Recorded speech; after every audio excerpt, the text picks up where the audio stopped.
నా బేబీ పోలికలతో పుట్టావని నా బేబీ అయిపోదాం అనుకుంటున్నావా? నేను చేసిన తప్పు చెరిగిపోయేనా?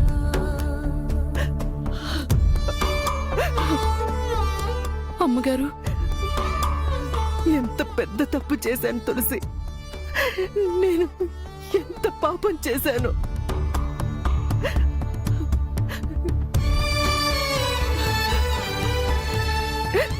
నన్ను క్షమించు తులసి. అయ్యో ఏంటమ్మా ఇది?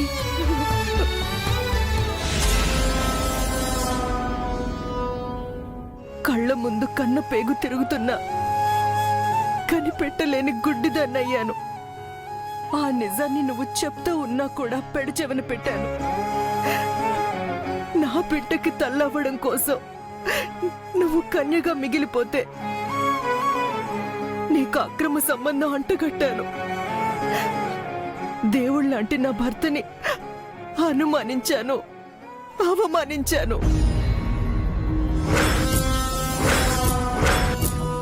కన్న బిడ్డని బలి పెట్టాలని చూశాను.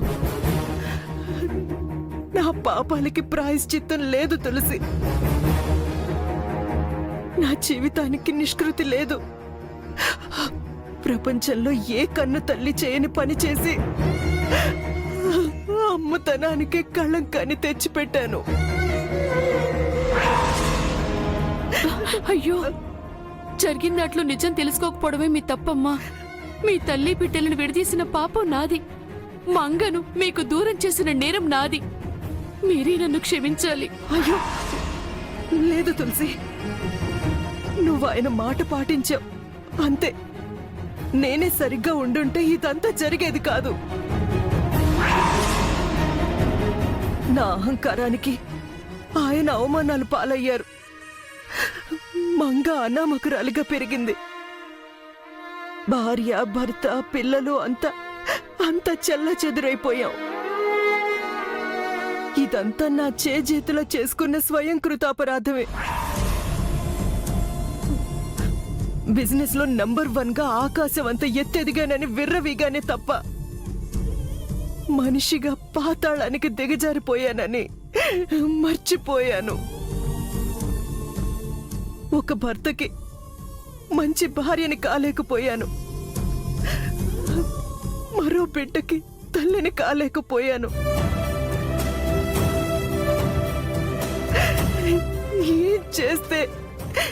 ఏం చేస్తే నా పాపాలు తొలగిపోతాయి తులసి? నిజం తెలుసుకున్నారు, అంతకంటే ఏం కావాలమ్మా? నా భర్తకి నీకు చేసిన అవమానం ఏం కావాలి తులసి? అన్నింటికీ మించి నా బిడ్డకి, నా మంగకి నేను చేసిన ద్రోహానికి ఏం కావాలి? మీకు తెలియకుండానే మంగకు మంచి జీవితాన్నిచ్చారమ్మా. ఓ పెద్దింటికి కోడలిచ్చేశారు. ఓ మంచి వ్యక్తికి భార్యను చేశారు. అంతేనా తులసి? అంతేనా? ఆ ఇంటి శాపానికి మంగని బలి పశువుని చేశాను కదా. మంగ జీవితాన్ని 3 నాళ్ల ముచ్చటగా మార్చాను కదా. ఆ పాపం ఎలా పోతుంది?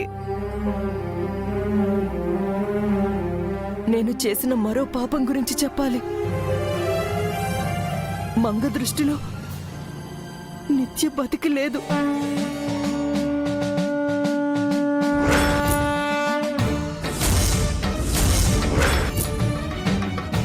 ఏంటమ్మా మీరు చెప్పేది? మంగని శాపానికి దగ్గర చేయడం కోసం నేను నిత్య ఓ ప్లాన్ చేశాం.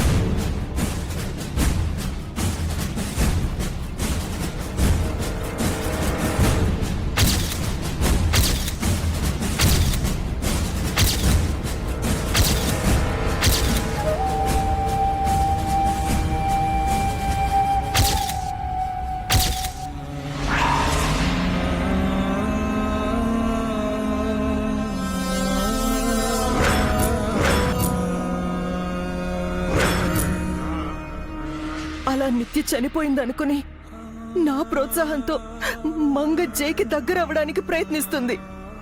ఎల్లుండే వాళ్ళ తొలి రాత్రి. ఈ 3 రాత్రులు జరిగితే మంగ చనిపోతుంది.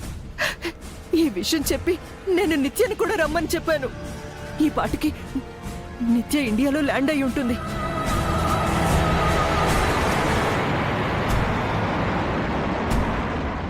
ఎప్పుడెప్పుడు ఈ ఇల్లు చేరుకుంటానా అన్న ఆత్రంతో వస్తూ ఉంటుంది.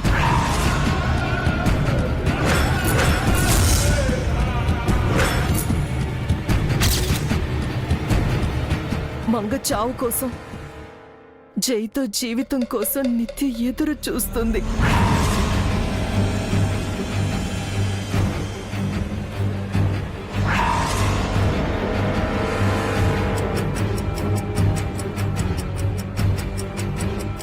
ఒక కూతురి సంతోషం కోసం మరో కూతురి జీవితాన్ని బలి పెడుతున్నాను. భగవంతుడా, ఈ పరిస్థితి మాత్రం ఏ తల్లికి రాకూడదు.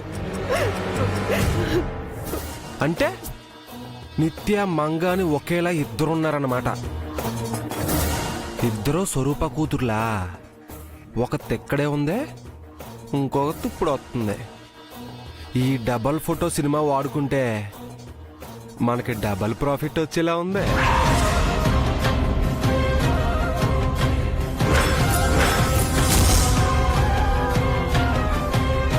తులసి, మనం వెంటనే 2 పనులు చేయాలి. 1, జై మంగళ తొలి రాత్రిని ఆపాలి. 2, నిత్యకు మంగ తన తోడబుట్టిందని చెప్పకుండా దాచాలి.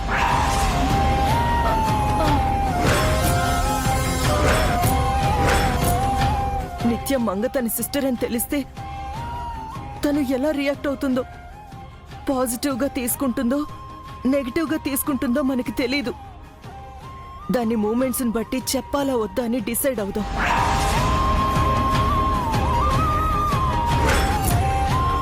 అలాగే మంగకి కూడా నేనే తన కన్న తల్లినన్న విషయం కొన్నాళ్ల పాటు తెలియకపోవడం మంచిది. అలాగేనమ్మా.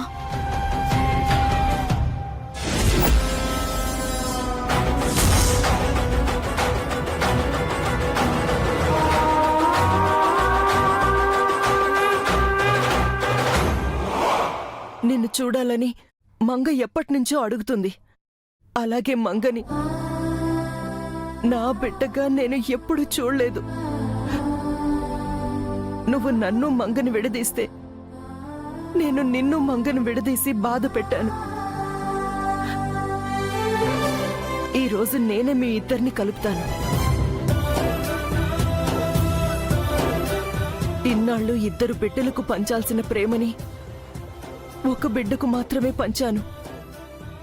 మరో బిడ్డ పొత్తిళ్ల నుంచి దూరం అయిపోయింది. మంగకి నేను పాలిచ్చి ఆకలి తీర్చలేదు, ఎత్తుకుని లాలించలేదు, గోరు ముద్దలు తినిపించి జోల పాడలేదు, తన ముద్దు మురిపాలు ఏవీ చూడలేదు. అసలు నాకింకో బిడ్డుందన్న విషయమే తెలియకుండా బతికాను. మంగని పూర్తిగా మిస్ అయ్యాను తులసి. ఇదంతా తలుచుకుంటుంటే ఏదోలా ఉంది. మంగని వెంటనే చూడాలనుంది తులసి. మంగని రమ్మని ఇప్పుడే ఫోన్ చేస్తాను.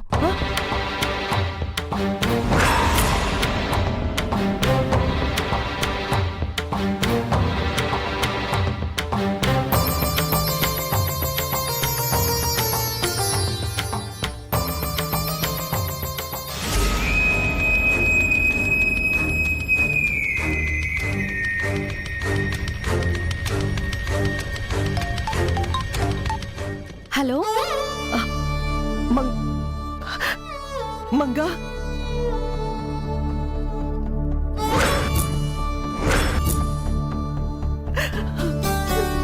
అమ్మని. Hello madam. మేడంని కాదు, అమ్మ అమ్మ అని పిలు.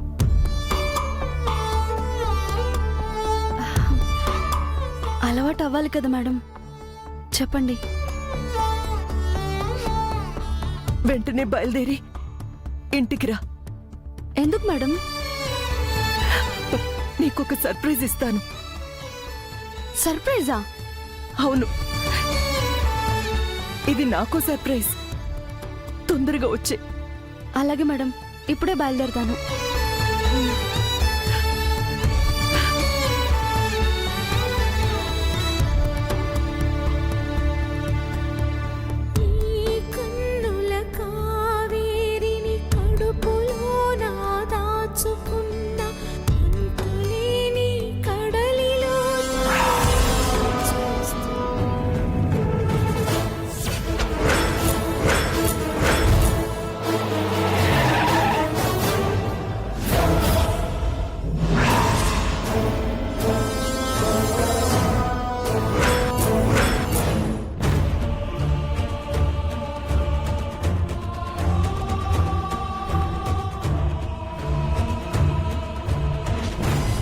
మేడం.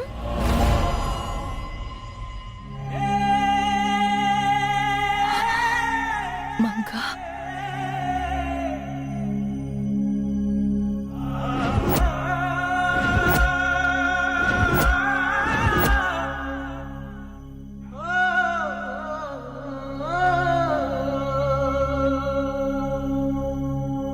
బేబీ రా బేబీ.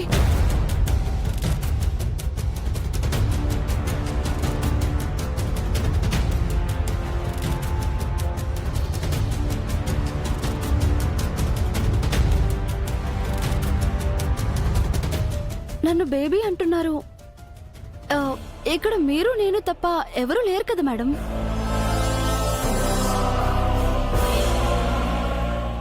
ఇక్కడ ఇంకొకరు ఉన్నారు. ఎవరు మేడం? నిన్ను కన్న తల్లి మనసు. ఏంటి మేడం, ఏదో సర్ప్రైజ్ ఉందన్నారు?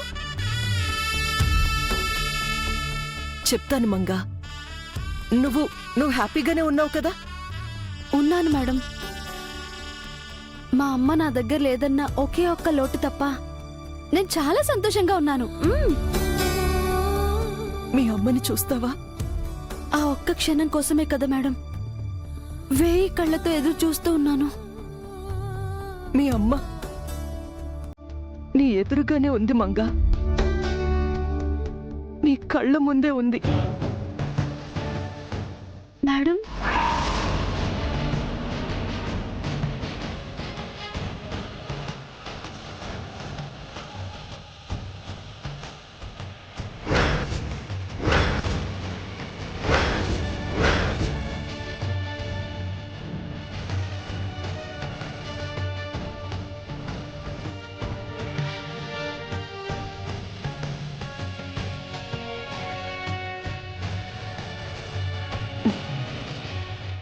తులసి,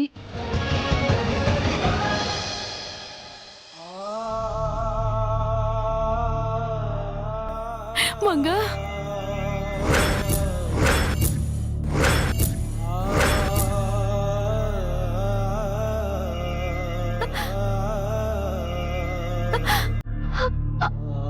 అమ్మా, మంగా,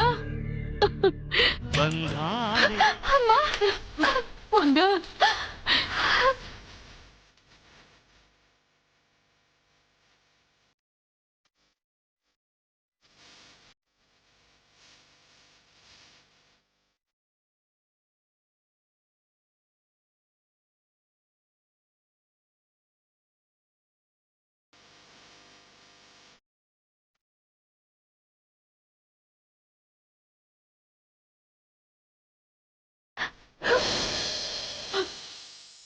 మంగా,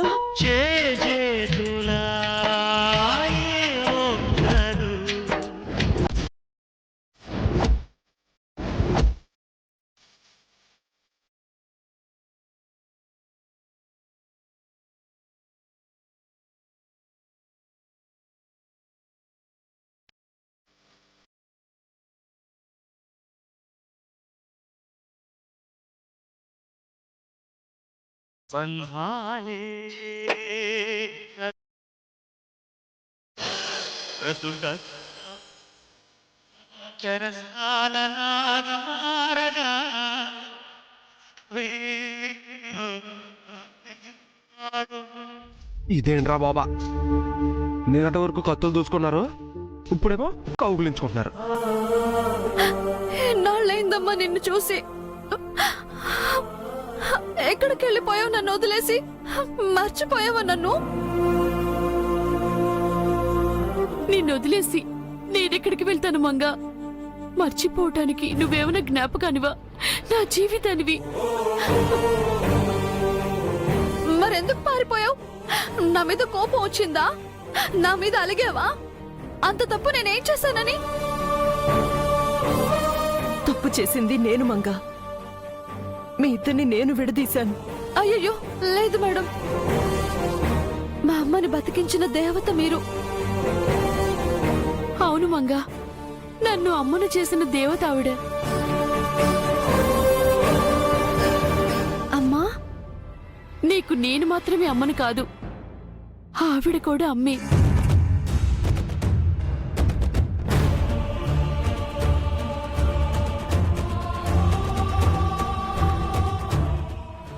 ఏమంటున్నావమ్మా?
ఇప్పుడు వస్తుంది అసలు మజా. ఈవిడి గారు అలా డ్రామా చూసిందంటే అప్పుడు ఉంటుంది అసలు కదా.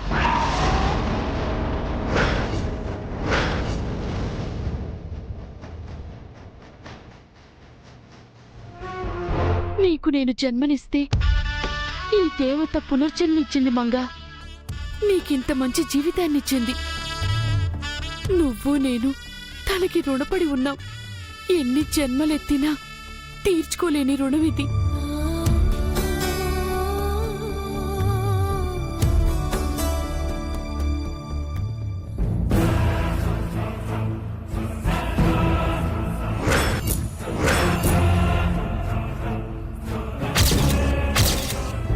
ఒక్కసారి కన్నతల్లితో సమానమైన ఈ దేవత పాదాలకు నమస్కారం చేసుకోమంగా. నీ కన్నీటితో ఈ తల్లి పాదాలను అభిషేకించు.